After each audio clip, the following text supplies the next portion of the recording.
ติดเซเลนกันนะคะ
มีโฆษณานะคะ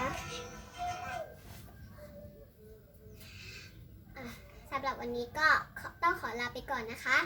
คลิปนี้สนุกกันไหมคะเพื่อนๆถ้าสนุกอย่าลืมกดไลค์มาให้เยอะๆเลยนะกด subscribe ด้วยค่ะบ๊ายบายสวัสดีค่ะ